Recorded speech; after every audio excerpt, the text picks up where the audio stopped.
شاہجہاں کے زندہ ہوتے ہوئے اس کے بیٹوں میں تخت نشینی کے لیے جنگ کیوں چھڑ گئی؟ شاہجہاں کو 8 برس تک کس نے قلعے میں نظر بند رکھا اور شاہجہاں کی موت کیسے واقع ہوئی؟ ہم آپ کو یہ سب کچھ اسی قسط میں ہی دکھا رہے ہیں۔ ستمبر 1657 عیسوی میں شاہجہاں سخت بیمار ہوا۔ لوگوں میں یہ افواہ مشہور ہو گئی کہ بادشاہ کا انتقال ہو گیا۔ شاہجہاں کے 4 بیٹے تھے، ان میں دارا شکوہ پنجاب، شجاع بنگال، مراد گجرات اور اورنگزیب دکن کے گورنر تھے۔ یہ چاروں ممتاز محل کے بطن سے تھے۔ ان چاروں نے تخت حاصل کرنے کے لیے سر دھڑ کی بازی لگا دی، کیونکہ مغلیہ خاندان میں جان نشینی کا قبضہ بزور شمشیر ہی طے ہوتا تھا۔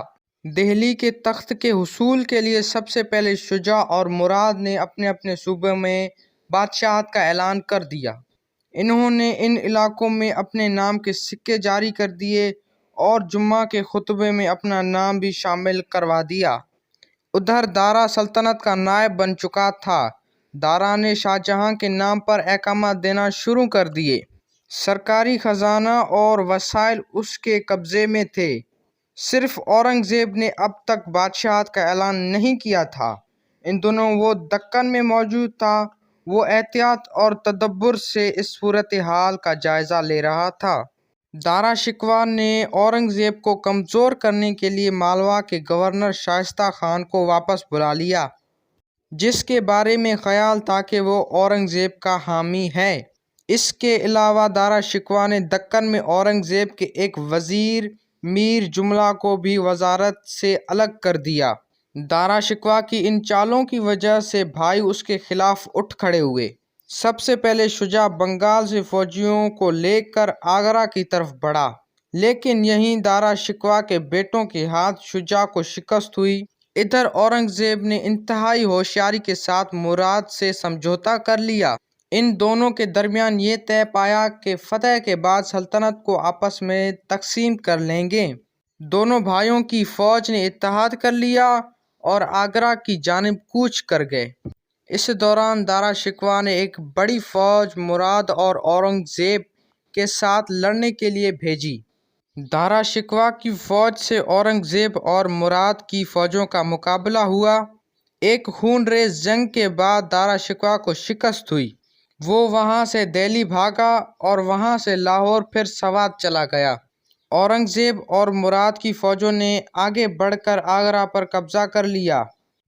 آگرہ پر قبضہ کرنے کے بعد اورنگزیب نے اپنے والد شاہجہاں کو قلعے میں نظر بند کر دیا، جہاں وہ 8 برس تک اسی حالت میں رہا۔ وہیں شاہجہاں کی موت 1667 عیسوی میں ہوئی۔ اورنگزیب 1618 عیسوی میں پیدا ہوا۔ اورنگزیب کی ابتدائی تعلیم و تربیت بہت سے جدید علماء نے کی۔ اسے ادب اور فنون حرب بھی سکھائے گئے۔ شاہجہاں اورنگزیب کی قابلیت کا قائل تھا۔ تاریخ میں اورنگزیب کا مقام بہت اہمیت کا حامل ہے۔